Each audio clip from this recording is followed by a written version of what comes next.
So TSSPDCL JLM ఎగ్జామ్కి సంబంధించిన notification release అయిపోయింది. సో మనం సిలబస్ అనాలిసిస్ చూద్దాం. టెక్నికల్ సిలబస్ ఎలక్ట్రికల్ ఇంజనీరింగ్కి సంబంధించి ఎటువంటి టాపిక్స్ నుంచి క్వశ్చన్స్ అడుగుతున్నారు అన్నది చూద్దాం. సో ఎలక్ట్రికల్కి సంబంధించి ఎలక్ట్రికల్ ట్రేడ్కి సంబంధించి మొత్తం 10 టాపిక్స్ నుంచి వాళ్ళు క్వశ్చన్స్ అడగడం జరుగుతున్నది. ఫస్ట్ది fundamentals of electricity, first subject fundamentals of electricity. Next subjects batteries, తర్వాత మ్యాగ్నెటిజం, తర్వాత ఫండమెంటల్స్ ఆఫ్ ఏసీ, తర్వాత basic electronics, DC machines, transformers, AC machines, electrical measurements, electric power generation. So మొత్తానికి 10 టాపిక్ల నుంచి మీకు క్వశ్చన్స్ రావడం జరుగుతుంది. So first fundamentals of electricity అన్న topic కింద, ఫండమెంటల్స్ ఆఫ్ ఎలక్ట్రిసిటీ అన్న సబ్జెక్ట్ కింద మళ్ళీ కింద స్పెషల్ టాపిక్స్ ఉన్నాయి. ఫస్ట్ది ఎలక్ట్రికల్ ఆపరేషనల్ సేఫ్టీ, విద్యుత్తుతో పని చేస్తున్నప్పుడు మీరు తీసుకోవాల్సిన జాగ్రత్తలు ఎట్లాంటివి, రైట్, దాని మీద మీకు క్వశ్చన్స్ అడిగే ఛాన్స్ ఉంది. అండ్ టూల్స్, పనిముట్లు, విద్యుత్తో పని చేసేటప్పుడు మీరు వాడాల్సిన టూల్స్ ఏమేమి ఉండాలి అంటే కటింగ్ ప్లేయర్లు కావచ్చు, నోస్ ప్లేయర్లు కావచ్చు, హ్యామర్లు, మ్యాలేలు, స్క్రూ డ్రైవర్లు, పోకర్లు, ఇట్లా చాలా ఉంటాయి, స్క్రేపర్లు చాలా ఉంటాయి. అట్లాంటి వాటి మీద మీకు క్వశ్చన్స్ అడిగే ఛాన్స్ ఉంది. నెక్స్ట్ ఓమ్స్ లా, అంటే ఓమ్స్ నియమం పై నుంచి మీకు ప్రాబ్లమ్స్ రావడానికి ఛాన్స్ ఉంది. At the same time theory కూడా అడగొచ్చు. అంటే ఓమియ వాహకాలు ఏవి, ఓమిక్ కండక్టర్స్ అంటే ఏంటి, నాన్ ఓమిక్ కండక్టర్స్ అంటే ఏంటి, వాటికి సంబంధించిన ఎగ్జాంపుల్స్ చెప్పండి, లేదా కింద ఇచ్చిన వాటిల్లో ఓమియా కండక్టర్ ఏది, ఓమిక్ కండక్టర్ ఏది అని చెప్పి ఇట్లాంటి క్వశ్చన్ అడగడానికి ఛాన్స్ ఉంది. నెక్స్ట్ కిర్చాఫ్స్ లాస్, కిర్చాఫ్ నియమాలు లేదా కిర్చాఫ్ సూత్రాలు రెండు ఉంటాయి. కిర్చాఫ్స్ కరెంట్ లా అంటాం, కిర్చాఫ్స్ వోల్టేజ్ లా అంటాం. అండ్ వీటికి సంబంధించిన వేరు పేర్లు ఏంటి అని అడగొచ్చు. లేదా ఒక సర్క్యూట్ ఇచ్చి దీనిలో కిర్చాఫ్స్ వోల్టేజ్ లాని అప్లై చేస్తే కరెంట్ ఎంత వస్తుంది, లేకుంటే వోల్టేజ్ ఎంత వస్తుంది అని చెప్పి అడగొచ్చు. సిరీస్ ప్యారలల్ సర్క్యూట్స్, మనకు ఎలక్ట్రికల్ సర్క్యూట్స్లో సిరీస్ సర్క్యూట్ అని, ప్యారలల్ సర్క్యూట్ అని ఉంటాయి. వాటి మీద ప్రాబ్లమ్స్ రావచ్చు, వాటి మీద థియరీ క్వశ్చన్లు కూడా రావచ్చు, గమనించాలి మీరు. కిర్చాఫ్స్ లాస్ మళ్ళీ రిపీట్ అయింది. నెక్స్ట్ స్టార్ డెల్టా కనెక్షన్ మీద మీకు క్వశ్చన్స్ రావచ్చు. స్టార్ డెల్టా కనెక్షన్ అంటే ఇక్కడ మనం మాట్లాడుకునేది రెసిస్టర్లని స్టార్లో కానీ కనెక్ట్ చేసిన, డెల్టాలో కానీ కనెక్ట్ చేసిన వాటి మధ్యలో ఇంటర్ కన్వర్షన్ ఎట్లా అంటే రెసిస్టర్ కావచ్చు, ఇండక్టర్ కావచ్చు, కెపాసిటర్ కావచ్చు, ఫస్ట్ స్టార్లో కనెక్ట్ చేసిన దాన్ని డెల్టాలోకి మారిస్తే దాని విలువ ఎంత ఉంటుంది, ఇట్లాంటి టైప్ ఆఫ్ క్వశ్చన్స్ అడగవచ్చు మిమ్మల్ని. అండ్ వీటిపైన ప్రాబ్లమ్స్ ఉంటాయి, పైన చెప్పిన వాటి అన్నింటి మీద ప్రాబ్లమ్స్ రావచ్చు. అంటే ఓమిక్ కండక్టర్స్ మీద, కిర్చాఫ్స్ లాస్ మీద, సిరీస్ ప్యారలల్ మీద, స్టార్ డెల్టా మీద మీకు ప్రాబ్లమ్స్ రావడానికి ఛాన్స్ ఉంది. పెద్ద ప్రాబ్లమ్స్ కాదు, చిన్న ప్రాబ్లమ్సే, కాకపోతే టెక్నిక్ పెట్టి సాల్వ్ చేయాలి. మీరు దీన్ని ప్రాక్టీస్ చేయకపోతే అవి చేయడం కష్టమవుతుంది. సో ప్రాక్టీస్ పైన ఎక్కువ ఫోకస్ చేయండి. ఎన్ని ఎక్కువ క్వశ్చన్లు వీలైతే అన్ని ఎక్కువ క్వశ్చన్లు ప్రాక్టీస్ చేయడానికి ట్రై చేయండి, ఎందుకంటే మోడల్స్ మీకు అర్థమైపోతాయి. నెక్స్ట్ ఎలక్ట్రోస్టాటిక్స్ అండ్ కెపాసిటర్స్ మీద క్వశ్చన్స్ వస్తాయి. ఎలక్ట్రోస్టాటిక్స్ అండ్ కెపాసిటర్స్ అంటే అదొక స్పెషల్ టాపిక్, కొంచెం కష్టంగా అనిపించే టాపిక్. దీని మీద నుంచి కూడా మీకు క్వశ్చన్స్ రావడానికి ఛాన్స్ ఉంది. Next earthing principles and methods of earthing, అంటే ఎటువంటి నేలలో ఎటువంటి ఎర్తింగ్ వాడాలి, రాతి నేల ఉంటే ఎటువంటి ఎర్తింగ్ వాడాలి, సౌడు నేల ఉంటే ఎటువంటి ఎర్తింగ్ వాడాలి, బ్లాక్ సాయిల్ ఉంటే ఎట్లాంటిది వాడాలి, రెడ్ సాయిల్ ఉంటే ఎట్లాంటిది వాడాలి, గ్రావెల్ ఉంటే ఎట్లాంటిది వాడాలి, కొండ ప్రాంతాలలో ఎట్లాంటిది వాడాలి, ఇంటి కోసం ఎర్తింగ్ ఎట్లా చేయాలి, సబ్స్టేషన్ కోసం ఎర్తింగ్ ఎట్లా చేయాలి, పవర్ జనరేటింగ్ స్టేషన్ కోసం ఎర్తింగ్ ఎట్లా చేయాలి, చేసేటప్పుడు మీరు వాడే ఎర్తింగ్ పైప్ వాడతారా, ఎర్తింగ్ ప్లేట్ వాడతారా, ఎర్తింగ్ స్ట్రిప్ వాడతారా, లేకుంటే ఎర్తింగ్ వైర్ వాడతారా, వీటన్నింటికి సంబంధించిన questions earthing principles and methods of ఎర్తింగ్లో కవర్ అవుతుంది. నెక్స్ట్ బ్యాటరీస్ అన్న టాపిక్ నుంచి, రైట్, బ్యాటరీస్ అన్న సబ్జెక్ట్ నుంచి మీకు ప్రైమరీ బ్యాటరీ అంటే ఏంది, సెకండరీ బ్యాటరీ అంటే ఏంది, మీరు ఇంట్లో వాడే డ్రై సెల్ ఉంటుంది కదా అది ఏ రకమైన బ్యాటరీ, మీ మొబైల్ ఫోన్లో బ్యాటరీ ఉంటుంది కదా అదే రకమైన బ్యాటరీ, సబ్ స్టేషన్లలో బ్యాటరీస్ వాడతాము అవి ఎట్లాంటి బ్యాటరీస్, పవర్ స్టేషన్స్లో వాడతాము అవి ఎట్లాంటి బ్యాటరీస్, హాస్పిటల్స్లో వాడతాము అవి ఎట్లాంటి బ్యాటరీస్, ఇన్వర్టర్స్లో వాడతాము అవి ఎట్లాంటి బ్యాటరీస్, అండ్ వీటి రకాలు ఏంటి, అవి ఎట్లా పనిచేస్తాయి, ఇటువంటి వాటి మీద క్వశ్చన్స్ రావచ్చు. అండ్ ఆ బ్యాటరీకి సంబంధించిన అవుట్పుట్ మీద, ఇన్పుట్ మీద, అంటే ఛార్జింగ్ జరిగేటప్పుడు కావచ్చు, డిశ్చార్జింగ్ జరిగేటప్పుడు కావచ్చు, దాని బిహేవియర్ ఎట్లా ఉంటుంది, ఇటువంటి వాటిపైన క్వశ్చన్స్ రావడానికి ఛాన్స్ ఉంది. అండ్ లెడ్ యాసిడ్ సెల్ అనేది ఇంతకుముందు మనం చెప్పుకున్నట్టుగా, ఇంతకుముందు 2 నిమిషాల క్రితం చెప్పినాం కదా సబ్ స్టేషన్లలో వాడే బ్యాటరీ ఏది అని. మోస్ట్ ఆఫ్ ది కేసెస్లో లెడ్ యాసిడ్ సెల్స్ వాడతాం, లెడ్ యాసిడ్ బ్యాటరీస్ వాడతాం. సో అవి ఎట్లా పనిచేస్తాయి, దాని లోపల కెమికల్ రియాక్షన్స్ ఏం జరుగుతాయి, దాని లోపల కరెంట్ దానికి ఇచ్చినప్పుడు అది ఎట్లా ఛార్జింగ్ అవుతుంది, దాని నుంచి కరెంట్ తీసుకుంటున్నప్పుడు అది ఎట్లా డిశ్చార్జ్ అవుతుంది, అండ్ వాటికి సంబంధించిన ప్లేట్లు కావచ్చు, ఎలక్ట్రోలైట్లు కావచ్చు, దాని బిహేవియర్ ఎట్లా ఉంటుంది, రైట్, ఇటువంటి విషయాలపైన క్వశ్చన్స్ వస్తాయి. And next testing of batteries అంటాం. బ్యాటరీలు తీసుకుపోయి బయట మనం పని చేయాలి అని అంటే దాని మీద కొన్ని టెస్టులు చేయాలి. అది ఆ టెస్ట్లని పాస్ అయితేనే, రైట్, అది ఆ టెస్ట్లని పాస్ అయితేనే తీసుకుపోయి మనం దాన్ని వాడుకోవచ్చు. మిమ్మల్ని కూడా అదేగా చేస్తున్నది, మీకు ఫస్ట్ ఒక ఎగ్జామ్ పెడుతున్నారు, మీకు ఒక టెస్ట్ పెడుతున్నారు, అందులో మీరు పాస్ అయితేనే మిమ్మల్ని తీసుకొచ్చి ఎస్పీడీసీఎల్లో మీరు జేఎల్ఎం లాగా మిమ్మల్ని పోలెక్కిస్తారు, రైట్. సో అట్లాగే ఒక బ్యాటరీని కూడా ముందు మనం టెస్టింగ్ చేసుకోవాలి. టెస్టింగ్ చేసుకొని అది పని చేస్తలేదా, పని చేస్తుంటే మనకు కావాల్సినట్టు పని చేస్తుందా లేదా అన్నది చూసుకుంటాం. నెక్స్ట్ అప్లికేషన్స్ ఆఫ్ బ్యాటరీస్, ఏ రకమైన బ్యాటరీస్ని ఎక్కడ వాడతాం, డ్రై సెల్ అంటాం. డ్రై సెల్ని తీసుకుపోయి ఇన్వర్టర్లలో పెట్టలేం, డ్రై సెల్ని తీసుకుపోయి మొబైల్ ఫోన్లలో వేయలేం. సో మొబైల్ ఫోన్లో వాడాలి అని అంటే దానికి కొన్ని క్యారెక్టరిస్టిక్స్ ఉండాలి, కెమెరాలో వాడాలి అంటే దానికి కొన్ని క్యారెక్టరిస్టిక్స్ ఉండాలి, సబ్స్టేషన్లో వాడాలంటే దానికి కొన్ని క్యారెక్టరిస్టిక్స్ ఉండాలి. సో ఏ బ్యాటరీ దానికి ఉన్న క్యారెక్టరిస్టిక్స్కి తగ్గట్టు దానిని ఎక్కడెక్కడ వాడుకోవచ్చు అన్న టాపిక్ మీద కూడా మీకు క్వశ్చన్స్ రావడం జరుగుతుంది.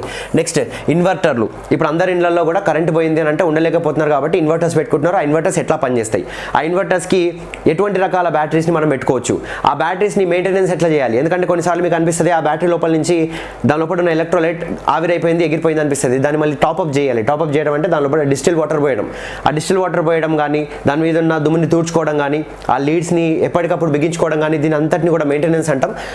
సో ఇన్వర్టర్స్కి సంబంధించిన టాపిక్స్ నుంచి క్వశ్చన్స్ వస్తాయి అండ్ బ్యాటరీస్కి సంబంధించిన మెయింటెనెన్స్ మీద క్వశ్చన్స్ వస్తాయి అండ్ బ్యాటరీకి సంబంధించిన ఛార్జర్స్ మీద కూడా మీకు క్వశ్చన్స్ వస్తాయి. ఒక బ్యాటరీని ఛార్జ్ చేయడం అన్నది ఒక పెద్ద సబ్జెక్టు. అంటే ఒక బ్యాటరీని ఛార్జ్ చేస్తున్నప్పుడు మీరు దాన్ని వోల్టేజ్ ఇచ్చైనా ఛార్జ్ చేయొచ్చు, కరెంట్ ఇచ్చైనా ఛార్జ్ చేయొచ్చు. అదేంటి వోల్టేజ్ ఇస్తేనే కదా కరెంట్ వచ్చేది, మరి వోల్టేజ్ ఇచ్చి ఛార్జ్ చేయడం ఏంది, కరెంట్ ఇచ్చి ఛార్జ్ చేయడం ఏంది అని మీరు అడగొచ్చు. సో అందుకే ఇక్కడ ట్రికీ ఉంది. అందుకోసమే డైరెక్ట్ వోల్టేజ్ ఇచ్చి ఛార్జ్ చేసేటట్టు ఉంటే ఈ టాపిక్ని స్పెసిఫిక్గా ఇవ్వాల్సిన అవసరం లేదు, రైట్? సో ఈ టాపిక్ని స్పెసిఫికల్గా ఎందుకు ఇచ్చినారు అని అంటే బ్యాటరీని ఛార్జ్ చేసేటప్పుడు మీరు వోల్టేజ్ని కూడా ఇవ్వచ్చు, కరెంట్ని కూడా ఇవ్వచ్చు. సో ఇక్కడ ఆ ఒక చిన్న కిటుకు ఉంది కాబట్టి దాని మీద కూడా క్వశ్చన్స్ అడిగే ఛాన్స్ ఉంది. నెక్స్ట్ మ్యాగ్నెటిజం, అయస్కాంత తత్వం. దీని లోపల నుంచి వచ్చే క్వశ్చన్స్ కొంచెం కష్టంగా ఉంటాయి.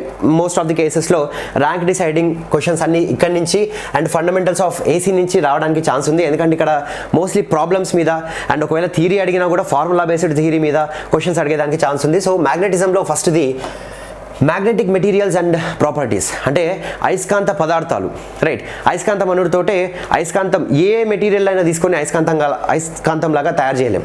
అయస్కాంతం లాగా తయారు చేయాలంటే దానికి కొన్ని ప్రాపర్టీస్ ఉండాలి, రైట్? దానికి కొన్ని ప్రాపర్టీస్ ఉంటేనే దాన్ని మనం మ్యాగ్నెట్ లాగా వాడుకోగలుగుతాం. సో కాబట్టి డిఫరెంట్ ప్రాపర్టీస్ని బేస్ చేసుకొని వేరు రకాల మ్యాగ్నెటిక్ మెటీరియల్స్ ఏంటి, వేరు మ్యాగ్నెటిక్ మెటీరియల్స్ని ఎటువంటి చోట్ల వాడతాం అన్నది మనం మ్యాగ్నెటిక్ మెటీరియల్స్ అండ్ ప్రాపర్టీస్లో కూడా చూస్తాం. Next laws of magnetism. Laws of magnetism అంటే మీరు చిన్నప్పుడు చదువుకొని ఉంటారు, సజాతి ధృవాలు వికర్షించుకుంటాయి అండ్ వేరు ధృవాలు అయితే ఆకర్షించుకుంటాయి, రైట్? సో ఇటువంటి వాటిని లాస్ ఆఫ్ మ్యాగ్నెటిజం కింద చూస్తాం. ఈ లాస్ ఆఫ్ మ్యాగ్నెటిజంలో ఇంకా చాలా ప్రిన్సిపల్స్ ఉంటాయి. ఆ ప్రిన్సిపల్స్ అన్నింటినీ కూడా లాస్ ఆఫ్ మ్యాగ్నెటిజంలో కవర్ చేసుకుంటాం. నెక్స్ట్ ఎలక్ట్రోమాగ్నెటిజం చూస్తాం.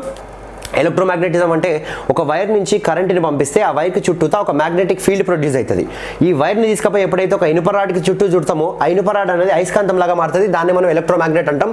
అసలు ఆ ప్రాసెస్ ఎట్లా జరుగుతుంది, మనం ఆ ప్రాసెస్ని ఎందుకు ఫాలో అవుతాం, ఒక లైన్ నుంచి ఒక వైర్ నుంచి కరెంట్ని పంపించి దాన్ని ఇనుపరాడ్ చుట్టూ చుట్టి ఆ ఇనుపరాడ్ని ఎందుకు అయస్కాంతం లాగా తయారు చేస్తున్నాం అన్న విషయాలన్నింటినీ ఇక్కడ చూస్తాం.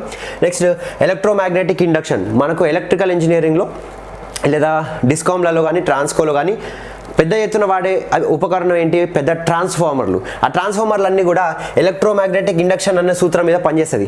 సో ఆ ఎలక్ట్రోమాగ్నెటిక్ ఇండక్షన్ సూత్రం ఏంది, అది ఏం చెప్తుంది అన్న విషయాలని ఎలక్ట్రోమాగ్నెటిక్ ఇండక్షన్లో చూస్తాం. Next fundamentals of AC. ఏసీకి సంబంధించిన ఫండమెంటల్స్. ఇది చూస్తే జస్ట్ 4 టాపిక్లే కనిపిస్తుంది, కానీ ఇందులో నుంచి వచ్చే క్వశ్చన్లను చూస్తే దిమ్మ తిరిగిపోతుంది. ఎందుకంటే అంత ర్యాంక్ డిసైడింగ్ క్వశ్చన్స్ అవి ప్రాబ్లమ్స్ వస్తాయి. ఒకవేళ థియరీ వచ్చినా కూడా ఫార్ములా బేస్డ్ థియరీ వస్తాయి. So first simple problems on AC fundamentals అన్నాడు. ప్రాబ్లమ్స్ చాలా సింపుల్గా అడుగుతామన్నాడు, కానీ అవి సింపుల్గా ఉండవు, సింపుల్గానే ఉంటాయి. ఎవరికి సింపుల్గా అనిపిస్తాయి అని అంటే ఇంజనీరింగ్ చదివిన వాళ్ళకో డిప్లొమా చదివిన వాళ్ళకో అవి సింపుల్గా కనిపిస్తాయి, మరి మీకు ఘోరంగా భయపెడతాయి. సో భయపడాల్సిన అవసరం లేదు. ఒక చిన్న ట్రిక్ ఉంటుంది, ఆ ట్రిక్ని ఫాలో అయినామంటే ఈ క్వశ్చన్స్కి ఆన్సర్ని వెతుకోవచ్చు. So AC fundamentals scoring, right? AC fundamentals scoring subject. ఇందులో మీరు మార్కులు తెచ్చుకున్నారు అంటే మిగతా వాటిల్లో చాలా ఈజీగా తెచ్చుకోవచ్చు. ఇందులో మీరు తెచ్చుకునే మార్క్స్ని బట్టి మీకు ఉద్యోగం వస్తుందా లేదా, మీరు టాపర్ అవుతారా లేదా అన్న విషయాలపైన డిపెండెన్స్ ఉంటుంది. మీరు ఒకవేళ ఎన్పీడీసీఎల్ రీజియన్ కింద ఉంటే ఎస్పీడీసీఎల్లో ఉద్యోగం కొట్టాలి అనుకుంటే టాప్ 5 టాప్ 10లో మీకు ర్యాంక్ రావాలి. కాబట్టి మీరు ఇటువంటి టాపిక్స్ పైన ఎక్కువ ఫోకస్ చేయాలి. ఇటువంటి టాపిక్స్ పైన ఎక్కువగా ఫోకస్ చేసి మీరు ఒకవేళ పర్ఫెక్ట్గా నేర్చుకొని పోయి ఎగ్జామ్లో రాసి టాపర్ లైనర్ అని అంటే మీకు ఓపెన్ కాంపిటీషన్ 5%లో ఉద్యోగం రావడానికి ఛాన్స్ ఉంది. సో కాబట్టి బయట నుంచి ఎవరైతే ఎగ్జామ్లు రాస్తున్నారో ఉద్యోగం కావాలి అని వాళ్ళు ఖచ్చితంగా వీటిపైన ఫోకస్ పెట్టడానికి ట్రై చేయండి.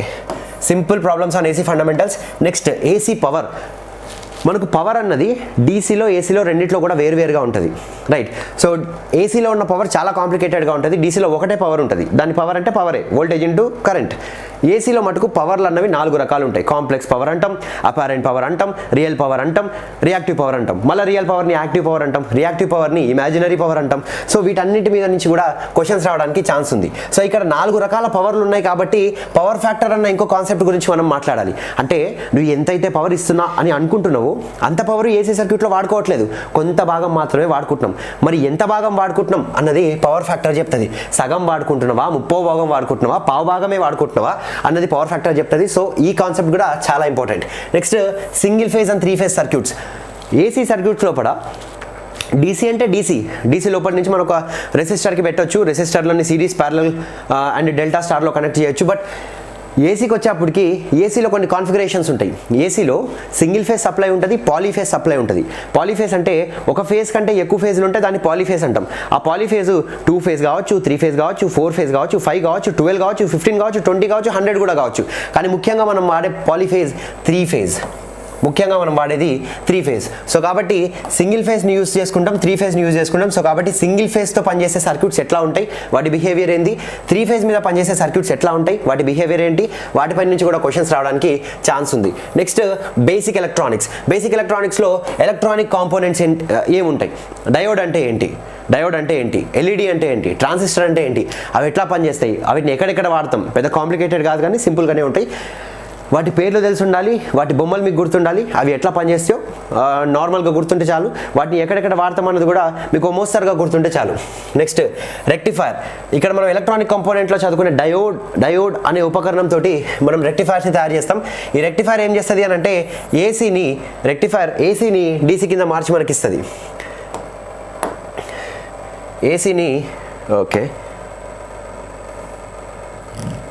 రెక్టిఫైర్ అనేది ఏసీని డీసీ కింద మార్చి మనకి ఇస్తుంది. రైట్, రెక్టిఫైర్ అనేది ఏసీ కింద డీసీకి మార్చి మనకి ఇస్తుంది. సో ఈ ఏసీ టు డీసీ ట్రాన్స్ఫర్మేషన్ అనేది ఎట్లా జరుగుతుంది అన్నది రెక్టిఫైర్స్లో చూస్తాం. నెక్స్ట్ యాంప్లిఫైర్స్ గురించి చదువుకుంటాం. యాంప్లిఫైర్ అంటే ఇప్పుడు సపోజ్ నేను మాట్లాడుతున్న మైక్ ఉంది, నా వాయిస్ కెమెరా దగ్గరికి పోయే వరకు చాలా చిన్నగా అవుతుంది. సో కాబట్టి నేను ఏం చేయాలి అని అంటే చిన్నగా ఉన్న వాయిస్ని, అంటే లెటసే నేను మాట్లాడేటప్పుడు దాన్ని డెసిబుల్స్లో కొలుస్తాం. సో వాటన్నిటిలోకి పోకుండా నేను మాట్లాడే నా వాయిస్కి నేను ఒక నంబర్ ఇస్తే ఆ నంబర్ 1 అనుకుందాం. ఈ నంబర్ 1 ఉంటే మీకు వినిపించదు. ఈ వీడియో చూస్తున్న మీకు నా వాయిస్ అన్నది 1 ఉంటే వినిపించదు. ఎంత ఉంటే వినిపిస్తుంది? 10 ఉంటే వినిపిస్తుంది. రైట్, 10 ఉంటే వినిపిస్తుంది. 1 లాగా ఉన్న నా వాయిస్ని 10 లాగా చేయడాన్ని యాంప్లిఫికేషన్ అంటాం. యాంప్లిఫికేషన్. సో ఈ యాంప్లిఫికేషన్ అన్నది ఏంది, దాన్ని ఎట్లా చేస్తాము అన్న విషయాలన్నింటినీ ఇందులో చూస్తాం మనం. అండ్ నెక్స్ట్ ఆసిలేటర్స్ అంటాం. ఆసిలేటర్స్ అంటే ఇప్పుడు మీ దగ్గర ఉన్నది డీసీ సప్లై నుంచి ఏసీ సప్లైని తీసుకురావాలి. సో ఆ ఏసీ సప్లైని ఎట్లా తీసుకొస్తాం అన్నది ఆసిలేటర్స్లో చూస్తాం. నెక్స్ట్ పవర్ ఎలక్ట్రానిక్ కాంపోనెంట్స్ని చూస్తాం. పవర్ ఎలక్ట్రానిక్స్ అన్నది ఎలక్ట్రికల్ ఇంజనీరింగ్లో ఇప్పుడు చాలా ఇంపార్టెంట్ అయిపోయింది. జనరేటింగ్ స్టేషన్స్లో కావచ్చు, ట్రాన్స్మిషన్ సిస్టమ్స్లో కావచ్చు, మనం పవర్ ఎలక్ట్రానిక్ ఉపకరణాలు అనే వాటిని వాడుతున్నాము. అంటే ఇప్పుడు ఇక్కడ మనం చూసిన రెక్టిఫైర్ అన్నది చాలా చిన్న ఏసీ సిగ్నల్ని ఒక డీసీ సిగ్నల్ లాగా మనకు మార్చిస్తుంది. ఒకవేళ మనము పెద్ద వోల్టేజ్ల గురించి మాట్లాడుతున్నాం అనుకోండి, 240 వోల్ట్లు లేదంటే 11 కిలో వోల్ట్లు, అట్లాంటి వాటిని కూడా మనం ఏసీని డీసీ కింద మార్చాలి అని అంటే ఈ పవర్ ఎలక్ట్రానిక్ కంపోనెంట్స్ హెల్ప్ తీసుకుంటాం. సో కాబట్టి పైన చదువుకునే ఎలక్ట్రానిక్ కంపోనెంట్స్ సిగ్నల్ లెవెల్లో పనిచేస్తాయి అంటాం. కింద చదువుకునే పవర్ ఎలక్ట్రానిక్ కంపోనెంట్స్ పవర్ లెవెల్స్లో పనిచేస్తాయి అంటాం. పవర్ లెవెల్స్ అంటే ఏంటి? పెద్ద వోల్టేజెస్లు 11 kV కావచ్చు, 33 kV కావచ్చు, ఇట్లాంటి వాటి దగ్గర పని చేయగలిగే 240 వోల్ట్స్ కూడా కావచ్చు, అంటే మన నార్మల్ వాల్ అవుట్లెట్ కూడా కావచ్చు. సో వాటి మీద పనిచేసే ఉపకరణాలని పవర్ ఎలక్ట్రానిక్ కంపోనెంట్స్ అంటాం. వాటి గురించి మనం బేసిక్ ఎలక్ట్రానిక్స్లో చూస్తాం. నెక్స్ట్ డీసీ మెషిన్స్ అన్న టాపిక్ ఉంటుంది. డీసీ మెషిన్స్ నుంచి కూడా మనకు క్వశ్చన్స్ వస్తున్నాయి. డీసీ మెషిన్స్లో మిషన్ని ఎట్లా కన్స్ట్రక్ట్ చేస్తాం?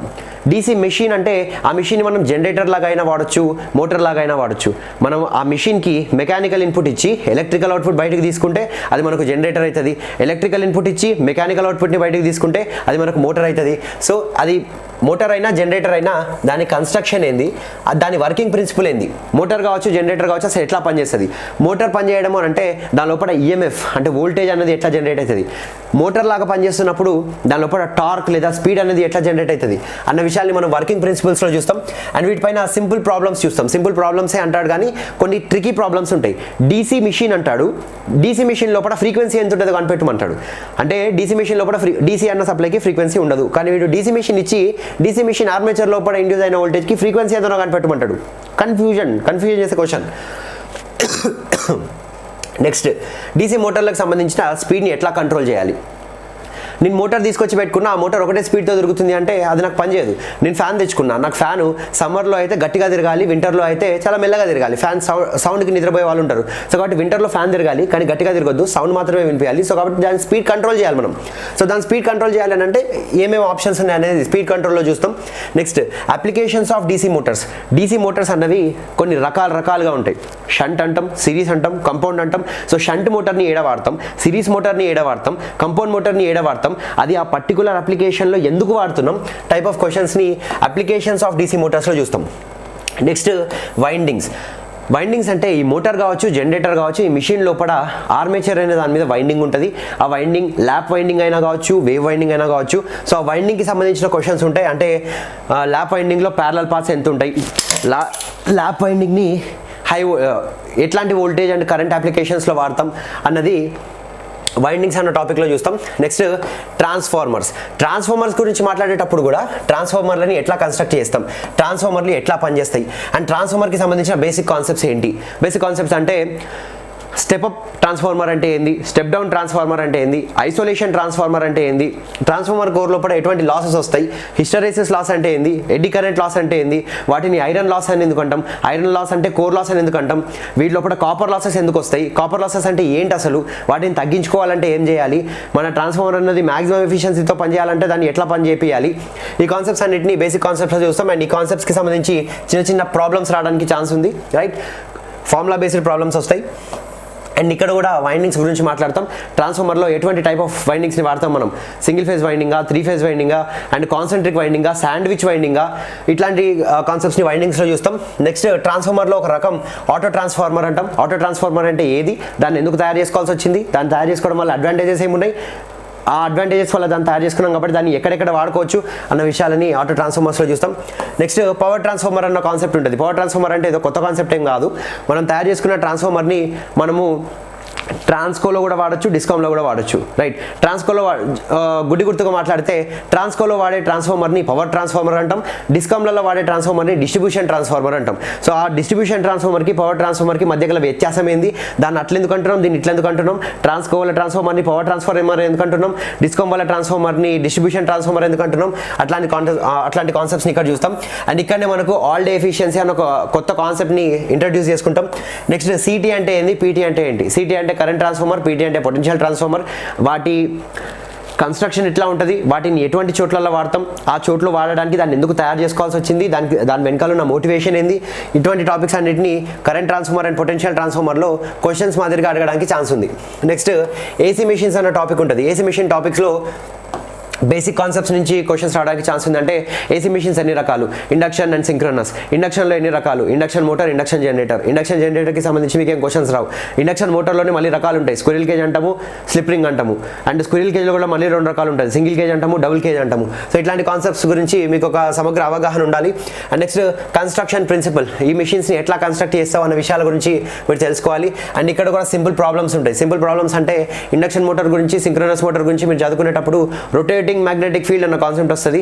ఆ రొటేటింగ్ మ్యాగ్నెటిక్ ఫీల్డ్కి సంబంధించిన స్పీడ్ని క్యాలిక్యులేట్ చేయాలంటే ఒక ఫార్ములా ఉంటుంది, 120f/p అని. ఆ ఫార్ములాని యూజ్ చేసుకొని దానికి సంబంధించిన స్పీడ్ని మీరు కనిపెట్టాలి.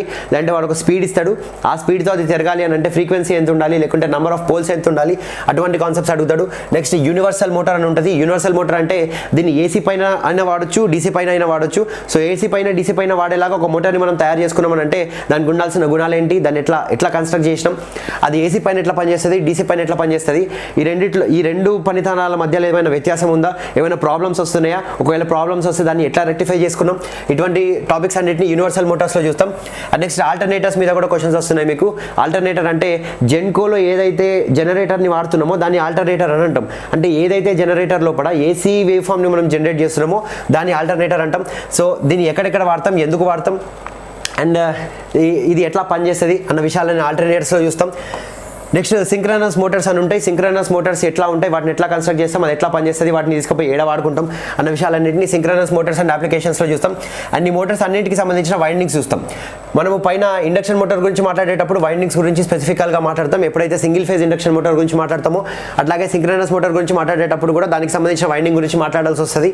And next concept of power electronic drives. ఈ ఇండక్షన్ మోటార్స్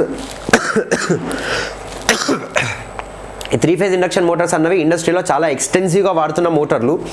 సో వాటికి సంబంధించిన స్పీడ్ని కంట్రోల్ చేయాలి అని అంటే మనం ఇంతకుముందు ఎలక్ట్రానిక్స్లో పవర్ ఎలక్ట్రానిక్స్ అని చూసినాం కదా, పవర్ ఎలక్ట్రానిక్ కంపోనెంట్స్ అని. సో ఈ కంపోనెంట్స్ని వాడుకొని ఈ మోటార్లకు సంబంధించిన స్పీడ్ని ఎట్లా కంట్రోల్ చేస్తామన్నదే కాన్సెప్ట్ ఆఫ్ పవర్ ఎలక్ట్రానిక్ డ్రైవ్స్లో చూస్తాం. మనం ఎలక్ట్రానిక్స్లో చదువుకున్న పవర్ ఎలక్ట్రానిక్ డివైజెస్ని పట్టుకొచ్చి ఇండక్షన్ మోటార్కి సంబంధించిన స్పీడ్ని ఎట్లా కంట్రోల్ చేస్తాం అన్నది ఇక్కడ చూస్తాం. Right, concept of power electronic drives అంటాం దాన్ని. నెక్స్ట్ ఎలక్ట్రికల్ మెజర్మెంట్స్ మీద క్వశ్చన్స్ వస్తున్నాయి మీకు. ఫస్ట్ ఇది different type of AC and DC measuring instruments. AC క్వాంటిటీని కావచ్చు, డీసీ క్వాంటిటీని కావచ్చు మెజర్ చేయడానికి మన దగ్గర ఎటువంటి మెజరింగ్ ఇన్స్ట్రుమెంట్స్ అవైలబుల్గా ఉన్నాయి అంటే మన దగ్గర మల్టీమీటర్లు ఉన్నాయా, ఓమ్మీటర్లు ఉన్నాయా, అవి అనలాగా, డిజిటలా, అనలాగ్ అయితే అది మూవింగ్ కాయిలా, మూవింగ్ ఐరనా, ఎలక్ట్రోస్టాటిక్ టైపా, ఇండక్షన్ మీద పనిచేస్తున్నదా, అది వాట్ మీటరా అంటే అది ఎనర్జీని క్యాలిక్యులేట్ చేస్తుందా, పవర్ని క్యాలిక్యులేట్ చేస్తుందా, వాట్ మీటర్ అంటే ఏంది, ఎనర్జీ మీటర్ అంటే ఏంది, వాట్ మీటర్ని ఎనర్జీ మీటర్ లాగా మార్చుకోవచ్చా లేదా, మార్చుకోవాలంటే దానికి ఎట్లాంటి మార్పులు చేర్పులు చేయాలి, అది ఎట్లా పనిచేస్తుంది, ఇటువంటి కాన్సెప్ట్స్ మీద క్వశ్చన్స్ రావడానికి ఛాన్స్ ఉంది. నెక్స్ట్ డొమెస్టిక్ అప్లయన్సెస్ అంటే గృహోపకరణాలు. గృహోపకరణాలు అంటే మరి మీరు పెద్ద పెద్దగా వస్తాయేమో అని చెప్పి భయపడమాకండి. క్వశ్చన్స్ ఇట్లా ఎట్లా వస్తాయనంటే ఇంట్లో ఫ్యాన్ ఉన్నది, ఆ ఫ్యాను ఎటువంటి మోటార్, అది single phase induction motor. And ఆ సింగిల్ ఫేజ్ ఇండక్షన్ మోటార్లో కూడా మళ్ళీ రకాలు ఉంటాయి మనకు. కెపాసిటర్ స్టార్ట్ అని, కెపాసిటర్ రన్ అని. అది కెపాసిటర్ స్టార్టా, కెపాసిటర్ రన్నా. ఒకవేళ అది capacitor start and capacitor run అయితే కెపాసిటర్ని ఎట్లా కనెక్ట్ చేస్తావు, అట్లా కనెక్ట్ చేయడం వల్ల దాని లోపల ఏం మార్పులు వస్తున్నాయి, ఏం మార్పులు చేర్పులు వస్తున్నాయి. ఒకవేళ కెపాసిటర్ లేకపోతే గఫాన్ తిరుగుతుందా, తిరగదా, తిరగకుంటే ఎందుకు తిరగదు, తిరిగితే ఎందుకు తిరుగుతుంది, ఒకవేళ తిరిగింది ఎందుకు తిరిగింది, ఎంత స్పీడ్తో తిరుగుతుంది, ఇట్లాంటి క్వశ్చన్స్ అన్ని అడగడానికి ఛాన్స్ ఉంది. నెక్స్ట్ ఇల్యూమినేషన్ కాన్సెప్ట్స్ అంటే మనం యూజువల్గా లైట్స్ వాడుతూ ఉంటాం, రైట్. సో ఎన్ని రకాల ల్యాంప్స్ ఉన్నాయి, మనం ఇంట్లో వాడే ట్యూబ్ లైట్ కావచ్చు, స్టేడియంలో వాడే ఫ్లడ్ లైట్ కావచ్చు, దానికి మధ్యలో వ్యత్యాసం ఏముంది, అది ఎట్లా పనిచేస్తుంది, ఇది ఎట్లా పనిచేస్తుంది. అండ్ ఇక్కడ చిన్న చిన్న క్యాలిక్యులేషన్స్ ఉంటాయి. అంటే లైట్ని ఇంత ఎత్తులో పెట్టినా సో కాబట్టి నాకు వెలుతురు ఎంత వస్తుంది, వెలుగు ఎంత వస్తుంది, ఇట్లాంటి టైప్ ఆఫ్ క్వశ్చన్స్ అడగడానికి ఛాన్స్ ఉంది. మోస్ట్లీ ఇక్కడ యూనిట్స్ అడుగుతాడు. అంటే